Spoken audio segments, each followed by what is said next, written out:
কাছে কই বিনাইয়া শুনেন শুনেন গো আব্বা আমি কই আপনায় আমি না জেনে ভুল করে অভিশাপ দিলাম আলীরে অভিশাপ ফেরত করে মাওলারি দরগায় আমার নবীজি সেজদায় গিয়া আল্লাহর কাছে কই বিনাইয়া শোনো শোনো পাক মাওলা আমি কই তোমায় ফাতেমায় না জেনে ভুল করে অভিশাপ দিল আলীরে অভিশাপ ফেরত করে নবী কই তোমায়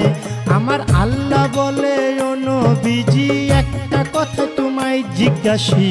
ঠিক ঠিক জবাব তুমি দিবা গো আমায় তুমি ঠিক ঠিক জবাব দিবা দুইটা হতে একটা নিবা নাতি চাও না উম্মত চাও কও তুমি আমায় তুমি নাতি চাও না উম্মত চাও দুইটা হতে একটা নেও এই কথা বলিলেন যখন আপে পাক মাওলায় আমার নবী বলে চাই না।